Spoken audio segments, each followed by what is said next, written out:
What have we learned in a few weeks, or in some cases more than a month, of remote learning?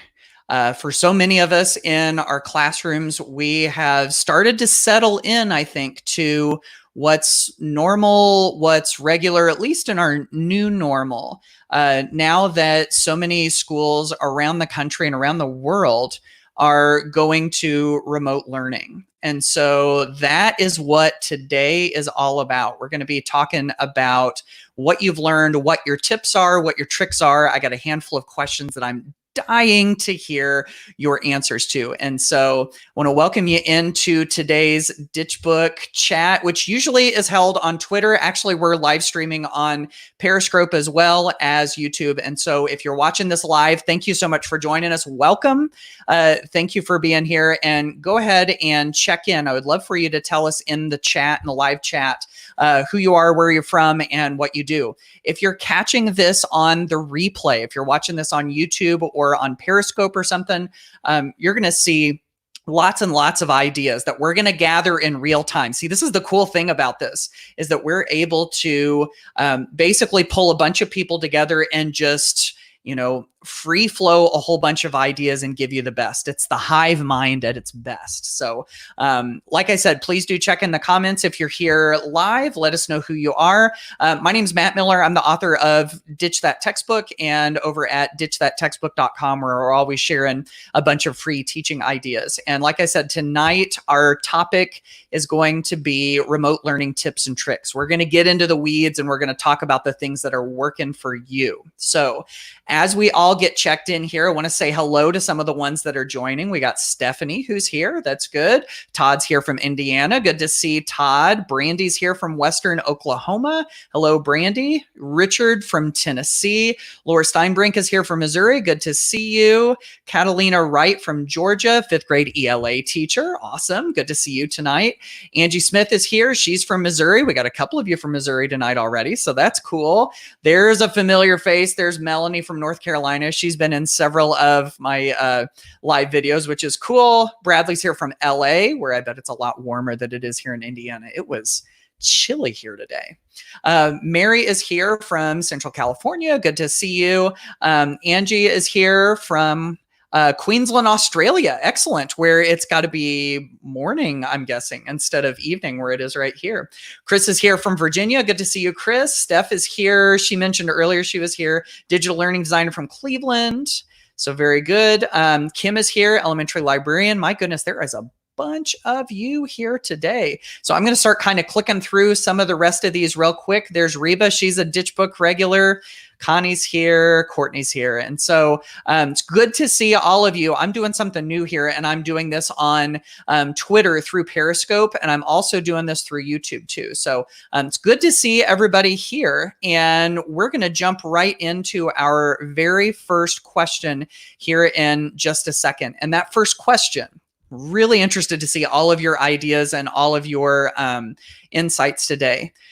So the first question that I've got for you tonight has to do with something that I think a lot of people really think remote learning is all about. You go outside of the school setting and you ask them, what are the kids doing in school now that school's not around?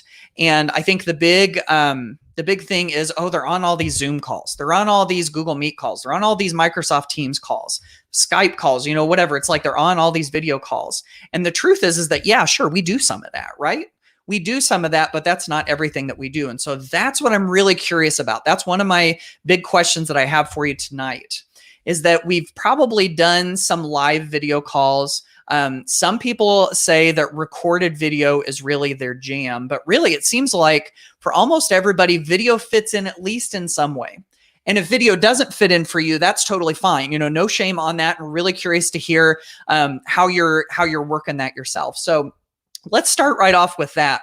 Live video versus recorded video. When do you use what?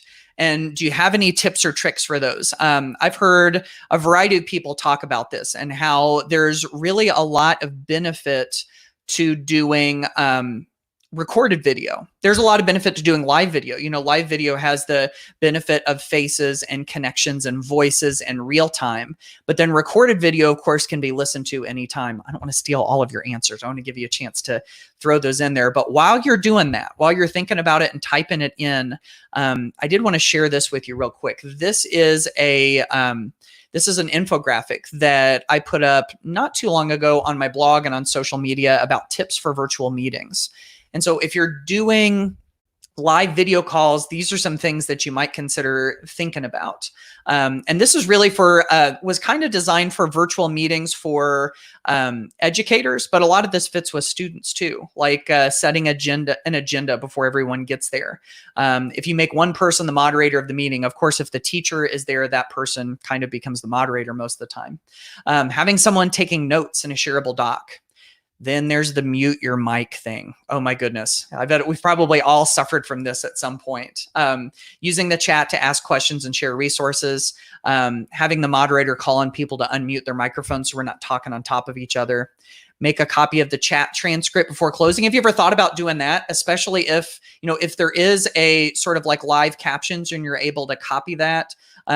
Oh no, this is for the chat. I'm sorry. So like if you copy and paste the transcript of the chat in, that can be helpful. And then if you're using a video, look at the camera, not at your screen. Because have you ever seen people do that before? Let me give you an example. This is me looking at you at the screen. And then have you ever seen people do this? They talk to you and they look like this and they think that they're actually talking to you. And then what happens? They're looking down here and they're not actually looking at you right there. So anyway, those are some of the things that we might think about when it comes to all of that. So let's pull in some things from the live video, and Chris Nessie spells it out perfectly here. Live, live, live. Nothing beats live. That's so true. So let's see what we've got. Stephanie says, please no more than 5 minutes of recorded. Break up your recorded with quick, fun formatives. I love this. This is so true. And I can't tell you how many people I've seen on social media or have emailed me and they say, where can I find something that records for 20 minutes or longer? And sometimes I'll give them some legit answers, but what I really want to say, and sometimes I do say, is you don't want to do that. Your students don't want you to do that. Like if you've got 30 minutes of stuff that you want to share, first of all, boil it down. And second of all, if you have to do it in small increments. Huge. Angie says she uses recorded video. She loves Screencastify and then Zoom calls to answer questions and continue building relationships. See, I think that's great. You make those videos, and those are the things that kids can kind of refer back to. And then answering questions, building relationships. That's kind of like what those live ones are really, really, really for, which is so good. So, Todd mentions this, and I've gotten to see Mr. Hoover's videos. These are legit. He says, shout out to our music teacher, Mr. Hoover at North White in Indiana. Music YouTube videos every day. He's done some videos using Weezer and Weird Al, where he's teaching the kids how to play some of this stuff. He actually taught them in one video that I saw how to play a song that's popular on Fortnite right now, I think. So, talk about somebody who's stretching out of their comfort zone, which is really good. Here's one with Seesaw. This is great. I'm glad you brought this up. I use Seesaw read aloud activities, parent communication, and Zoom for snack time. That's interesting. Now, if you're not familiar with Seesaw, Seesaw is kind of like it's almost like Facebook for the classroom. And it allows you to post things into your class feed. And one of the best ways to post in the class feed is to use what they call the creative canvas. And this is where you can draw on the screen, you can put pictures, you can put text, but then you can turn on your screen recording and your microphone and you can talk people through it. So kids can make something on the screen and then present it in video, which is super, super cool. Katie says Microsoft Teams allow both. We live stream our lessons, but then we post it for students who missed it. That really is one of the strengths of Teams, I think, is that whenever you do a video call, then you're able to record it and then it just sticks it right into the stream right away. So Google Meet for class discussion, which is good. He says in the class, we used to read Shakespeare, Reader's Theater style, and instead I've been playing an audio recording and my own explanation. This is good stuff, folks. Good stuff. I'm reading this. Let's see what else we've got. Oh my goodness, there's my friend Katrina. Hi, Katrina. Lots and lots of familiar faces in here. This is great. Here's what Brandy says. She says, I live video once a week. Oh, I live video. I said live video. I live video once a week with all of my classes. And I think that it is enough to make them excited and attend. Yes, anymore. And it would feel forced. See, I think that's great. My own kids, I've got a 14-year-old, a 12-year-old, and a 10-year-old. And they've kind of bounced around with live videos with their teacher. And there's a couple things they've noticed. One is if not everybody's there when the teacher joins, it's awkward. And then, yeah, whenever it starts to feel forced and whenever it starts to feel like a chore, you sort of lose the magic in it. And so I'm going to mix it up. But I think that that's good. So Brandy's point is well taken there. One more real quick. This is from Reba. She says, recorded video to display learning projects and for those who need to discuss and over, and if their parents want to support their children. Yes, that is one of the best things I've recorded. So good stuff. If you are here live, definitely check out all of the comments that I didn't touch on because bunch of them. In fact, I just saw one more that I think I need to put up, which is Naomi, who says, explain everything for math explanations and lessons. Google Meet for live questions and chats. Man, I feel like sometimes the math folks get left out. So I'm glad that she brought this up. Explain Everything is this great app where you can basically whiteboard and draw things on the whiteboard and record it as you're drawing it out, and it records your voice. So yeah, if you want to do math explanations, that is super, super good. So I got to stop and take a breath every once in a while. This is good stuff. Okay, so that's question one. Let's go on to question two, shall we? So time for real talk here. What isn't translating easy from the face-to-face to the remote, and how are you adapting? This is something that I'm very, very interested in hearing because now we're to the point where we've been doing this for several weeks and we're starting to see what really does work. And we're probably starting to get our groove on a couple things, but we're also seeing the things that we just miss or the things that just aren't translating over quite as well. And I know for a lot of teachers, while you're typing some things in, I'm going to give everybody a chance to do this. I know for a lot of teachers, one of the things that's been tricky is trying to navigate the whole internet landscape. Like, what if kids don't have internet? Or what if they have spotty internet? I know my own kids. You know, I live in West Central Indiana, really remote. There's we have 2 neighbors in a 1-mile radius of us. Very rural internet. And whenever we're all on the internet, it bogs down. It gets bad. And so if that's one of the things that you're kind of struggling with, I wanted to put this up here real quick and share a couple of tips from it. These are 10 no internet remote learning activities. And I started thinking through these of what are things that will help kids become great learners and help them train their bodies and their brains to become better learners. And these are things that that either use very little internet or don't use any internet at all. For instance, read. This is one that has huge academic benefits that anybody can do. Teach someone. If you've learned something in school and you can teach a sibling or a parent, that's great. Passion projects. What about learn a skill? What if there's an instrument they want to pick up or, picking up gardening or something like that? That's a learning activity in and of itself. Ask someone questions. If you've got parents or adults or even kids, everybody's a wealth of knowledge about something. So put that to good use. Make something you're proud of that you can actually sit down and take the time to do. Recall what you've learned because it has good long-term memory benefits. Reflect on things that you've learned and think, how could this be useful? What do I think about this? And then there's exercise and be still. And there are all sorts of, research about the power of exercising and how it affects your brain. In fact, there's this book, I've got it right here, that I've been reading that's fascinating called Spark.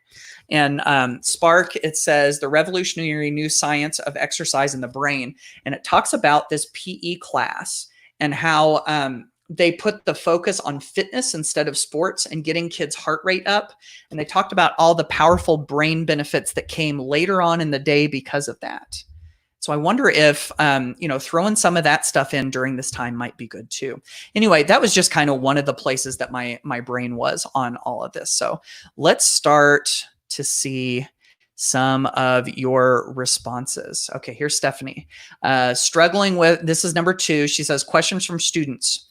I recommended a teacher make one Google Doc for frequently asked questions. That's great. If you feel like you're getting the same questions over and over again, what if you make a single document and then just put it someplace where students can access it easily and answer all of those questions, and then say, hey, check the frequently asked questions first. I think that that is fantastic. Here's one that says, can't get reactions from students. My kids are kinesthetic. Not all have parent support. Yep, absolutely. That's definitely an issue. Here's another one. I don't want this to be like a downer, but I wanted us to kind of have some real talk and think through some of this, you know? None of our work is required for students, so there's a major lack of engagement. Yeah.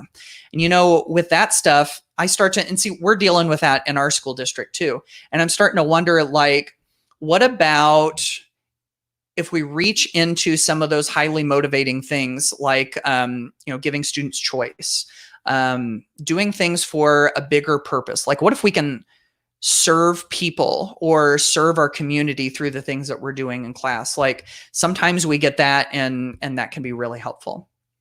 Rachel says, I miss the daily conferring with my students. The sidle up next to the student and chat moments. I know. Yeah. Those are the best, you know. Students ask vague questions and it takes 10 emails before I find out if they're just missing one little piece. Yeah, definitely. All right, so I'm keep going through here. Laura follows up on the frequently asked questions, or video tutorials placed in Google Classroom as materials are very helpful. And of course, this doesn't just work for Google Classroom too. This is for just about any learning management system. You create some videos. You can stick them on a YouTube channel if your students have access to YouTube while they're home. You can always save videos to Google Drive, or to OneDrive if you're using Microsoft, and just provide a link. Sean says, one size fits all lessons that depend on teachers providing variation and differentiation. Now we must provide students choice. Yes, totally agree with that. That's great. We're going to do one more of these real quick. This is from Kimberly, and she says, it's difficult being a librarian without being in a library. Oh my goodness, the librarians. And no libraries open. I miss putting books in their hands. I just want to say this real quick, since Kimberly brought this up. I don't know about you, but I really believe that a solid, high-quality librarian in a school is one of the most powerful things that a school can have. You know, those librarians that are matchmakers between kids and books and help them to find things that they're going to love. They know where all of the good resource stuff is and where pretty much every book is in the entire library, and being able to make all of those connections. I really think that librarians are connection makers, and man, they're just fantastic. So I'm so glad that you brought that up. That was good. So, okay. So we've talked about some of the tricky things. And with some of us, we talked a little bit about how we're adapting. And with some of us, we just wanted, you know, to let people know what we were thinking. So let's go on to question 3. Question 3 is, how are you accommodating for students with slow internet or no internet? We just talked about this a second ago. Or how about students for other special needs, or students with other special needs? I think that, you know, when I started wrapping my brain around this whole remote learning thing, that was one of the things. You know, the equity of access for everybody, of course, is something that everybody seems to be talking about. But then also for the students who are special needs students, and being able to accommodate for those and being able to provide for those. And so if there's something that you've been thinking about related to that, would love to hear that. And also with the internet issue. You know, I keep talking about how in our first week of remote learning, my daughter was here. She's in 8th grade. She had a math video she was supposed to watch, and it loaded up, and she hit play, and it played through to about a minute, and that stopped, and it was like loading. Never played again. So she reloads the page. It plays for a minute. Stop. Loading. And so she wanted to watch it. She was trying to watch it, and it just didn't work. So as you're throwing some things in here, I wanted to share this with you real quick.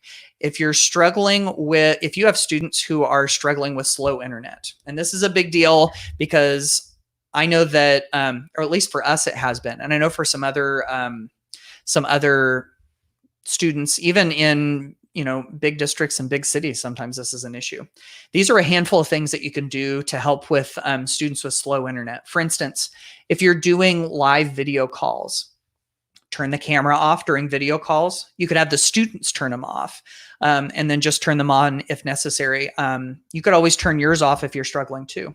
Call in with the telephone. You don't have to use the internet to join a lot of these video conferences. Just use your phone. Use the lower call resolution. I know within Google Meet, for instance, you can hit the settings button. And then if you click the video tab, there's a way to change your resolution. So it sends it at 360p, which is standard definition instead of high definition. And that's something that I change almost all the time whenever I struggle. Do recorded videos in low resolution. A lot of your video recording tools, like your screencast tools, have a way to change the resolution so that it's lower. You could record audio instead of video. Use text. How about that? Instead of just using video. Create images. Web tutorials with IORAD. I'm going to pop that one into the chat real quick. IORAD, which is at iorad.com, I believe. This is one that creates web tutorials instead of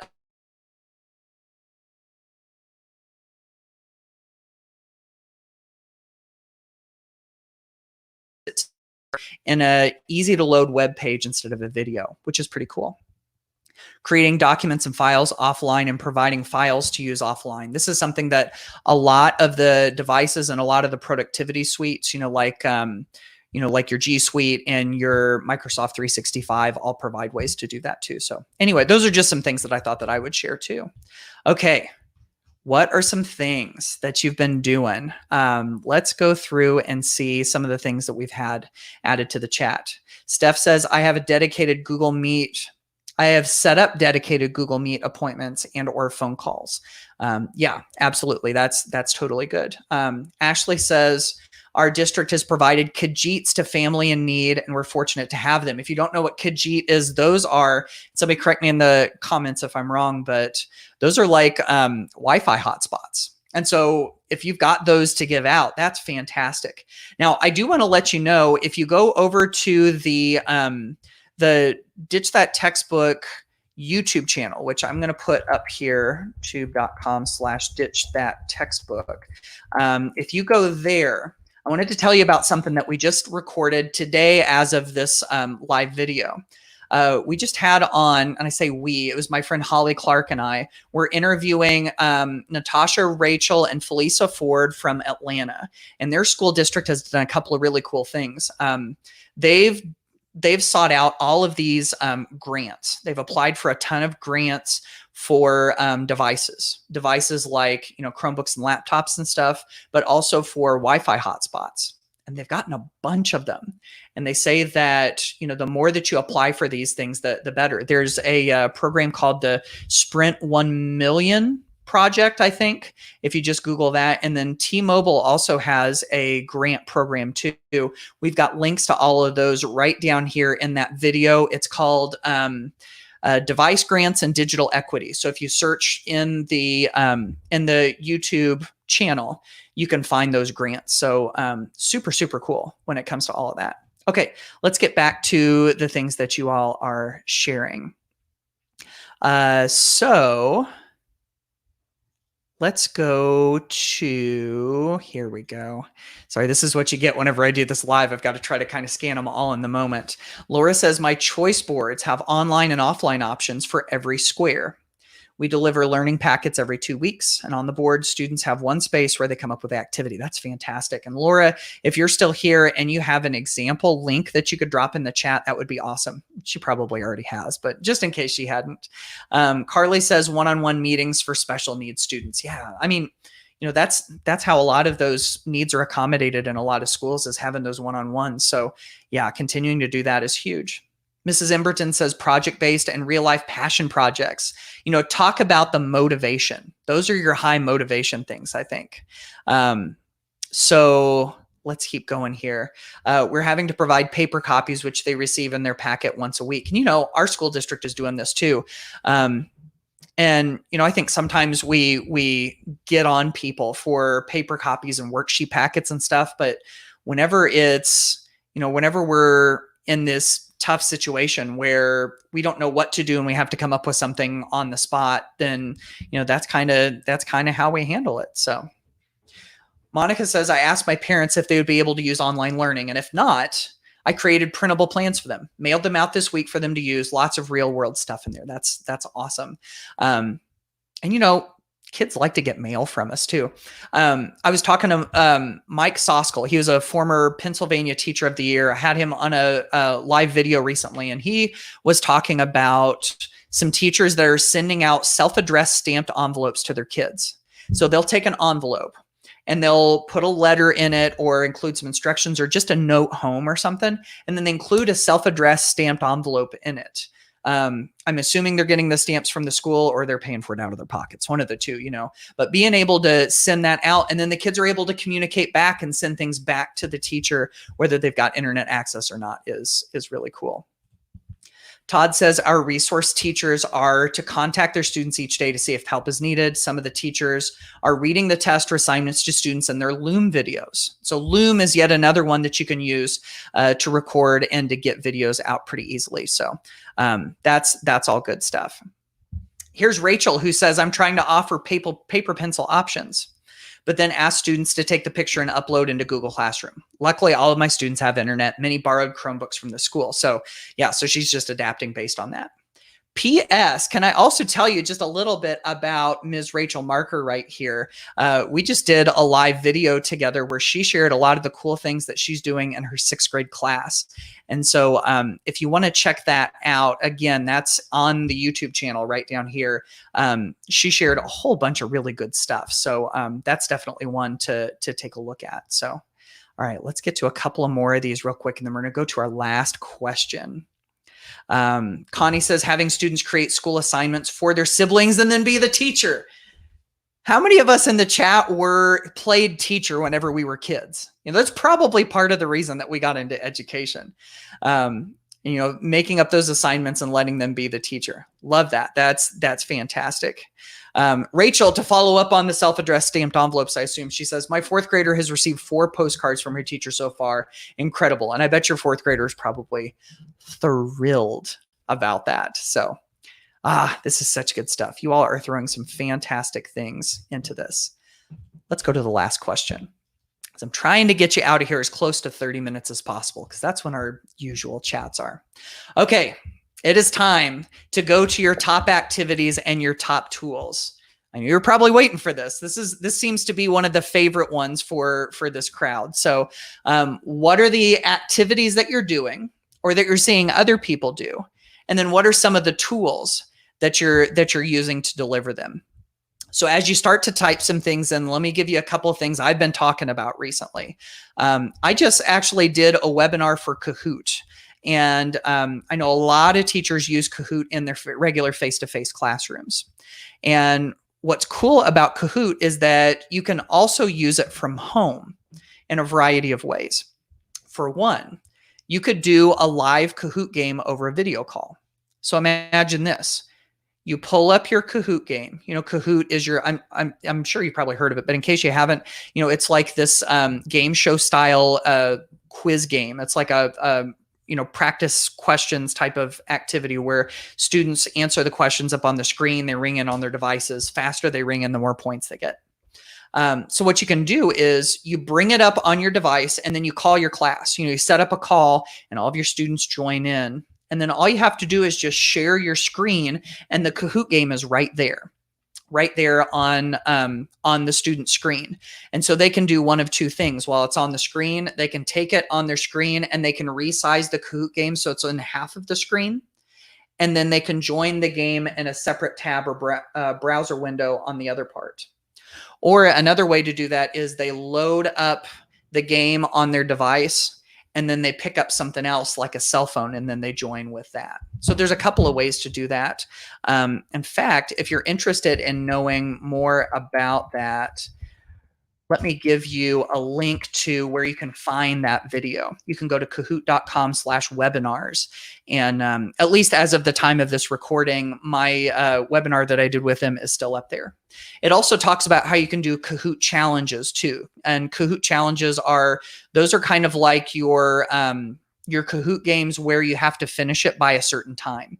So you set the deadline that students have to finish it by, and then any time up into that deadline, as long as they finish it, then they're good. And so you can assign those out through Google Classroom or your learning management system or Microsoft Teams or whatever it is that you're using. So, all right, good stuff.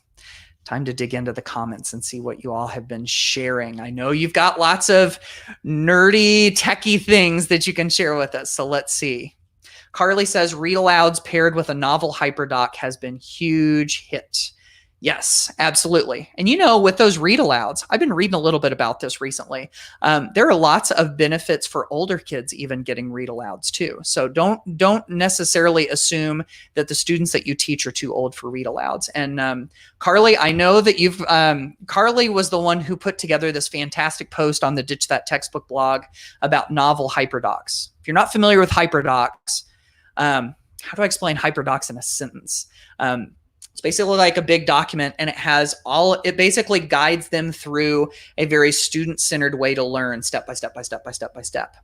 And there's lots of them out there that you can just grab and use and assign to your students. And Carly did a great post on the Ditch That Textbook blog about it. And I'm sure that she can probably drop the link into the comments. She may already have dropped the link into the comments. Let's see what else we've got. Stephanie says, everyone will say Flipgrid. There probably will be a lot about Flipgrid. If you're not familiar with it, it's a video response tool where you as the teacher create a prompt and then students respond with video clips that their classmates can see if you set it up that way. But she says, I'm a foam finger fan for Book Creator. Book Creator. This is a good one too. And it's not just for making books. It's a great way to gather all of your ideas and activities and all sorts of stuff in there. If you haven't checked out Book Creator, just do a web search for it, and it's good stuff. Kahoot on live meets. Hey, we were just talking about this. That's right. Tomorrow will be Fun Friday Kahoot. Fantastic. I love it. Ryan says, I'm using Apple Clips to have students make videos to share. Content is totally up to them. Love that. That's great. What else have we got? Creating math videos, and then independent practice using Kami and Screencastify. Okay, so Kami is your PDF annotation tool. So if you get a PDF and you want students to mark up on it, Kami will do it. Screencastify is your screen recording tool. So I assume you use Kami to pull up the PDF and to mark, and then you take a video of it with Screencastify. That's pretty clever. Matt shared a spreadsheet for students to create Kahoot questions for a game developed by students. That's true. Kahoot has this feature where you can upload questions with a spreadsheet. And so what's neat about that is if you use a Google form, Google Forms is your survey tool, right? If you use a Google form and you ask students, what's the question you want to ask? What's option 1? What's option 2? What's option 3? What's option 4? Which one of those is the correct answer? In fact, Kahoot's got like a spreadsheet template that you can download. But if you ask them those questions in a Google form, guess where all their answers go? Into a spreadsheet. And so that's a real easy way to collect questions from your students and then put them out into a student-created Kahoot game. Pretty cool. Steph says, Flipgrid, how-tos, challenge students to share something they are learning and teach the class. See, I love this idea too, because students learn lots of things outside of class that aren't our explicit curriculum, right? And that stuff is valuable learning. And so what if they're able to teach what they're learning from home as well? It sort of validates that learning. Angela says, my new favorite for high schoolers is digital notebooks, where I can use Google Slides to embed a variety of sources and tasks. Everything stays together. This is great. In fact, I've got a post on the Ditch That Textbook blog. If you go to ditchthattextbook.com/blog and you search for digital notebooks or interactive notebooks, I've got a template that you can download. That's this very thing. So fantastic. Google Drawings for book snaps. Oh my goodness. If you don't know about book snaps, run to the Googles. Book snaps. This is a cool thing where you can take a picture of a page of a book and then students can annotate on them and add things. And again, and that video I told you about earlier that I did with Rachel, there she is right there. She shared some fantastic examples of that. So go do an internet search for book snaps and you'll see what we're talking about. So oh man, Megan was having a hard time choosing. Our fifth graders are listening to the Unexplained Disappearance of Mars Patel podcast. I'm not familiar with that one. and engaging in conversation. They really love it. So I need more podcast ideas. This is interesting because there are so many podcasts out there. There are some podcasts, of course, that are devoted just to students of the age that you work with. And so giving students the option of reading those, A, can be helpful in class, but then B, it can also hook them into a podcast that they might want to listen to on their own. So this is all good stuff. Oh my goodness. I want to just continue to go through these questions just over and over and over again. Let's see what else we've got. I want to throw a couple more of these up here. Sarah Warren says it in a hashtag. She says genius hour. You know, giving students that time to pursue something that they're passionate about. That's the idea behind it. Again, you can do a web search for Genius Hour and find out more and more and more about that. So Sarah also asked, can you play a GimKit game within Google Meet or a Zoom meeting? I believe so. You know, I mean, kids join the GimKit game just the same way. So you load up the game, you start your Google Meet or your Zoom, share your screen, and then students can jump right in. So good stuff. Brandon Green uses Book Creator and Math. Good stuff. We're going to put one more of these up here. And we're going to end with, oh, these are some good ones. Laura says, my students have been using Adobe Spark Video, Post, and Page. If you're not familiar with Adobe Spark, Spark Video lets you create videos. Spark Post lets you create images. Spark Page lets you create simple web pages. So if you're looking for something that lets your students do all three of those things, this is what you want. As well as Buncee and Wakelet. Buncee is kind of an interactive graphic design tool. And then Wakelet is lots of collections, if you want to pull lots of things into a collection. Wakelet houses the student creations from the choice board. Had a student use her little brother in a video project. That's fantastic. I've heard of some people using, this was Rachel again. I keep throwing in Rachel's ideas. She even had her families and her pets get in on it too. So think about that. You know, that could be a lot of fun. I just saw a news article about I think it was a meteorologist on a TV show, on a TV station, who let his pets show up in the videos, and people absolutely loved it. Of course, you also think back to the BBC reporter whose kids like toddled into the room in the background. That was a little more by accident, but those are the fun things that you can definitely get. So, oh my goodness, we could go on and on and on and on. You all have shared some really, really good things, and so I do want to share something with you really, really fast. I wanted to tell you about this website where you can continue to get even more ideas. It's called onlinelearningideas.com. It's basically a curation site that my friend Holly Clark and I have been working on, where we pull in all of the stuff that we can find, blog posts and tweets and infographics and videos and whatever, about things that teachers are doing to make online learning work. And so we're just pulling it all into a website where you can click on them and go off to people's stuff. And so there's new content there every day. So if you want to check that out, definitely go ahead and do that. So that pretty much wraps it up.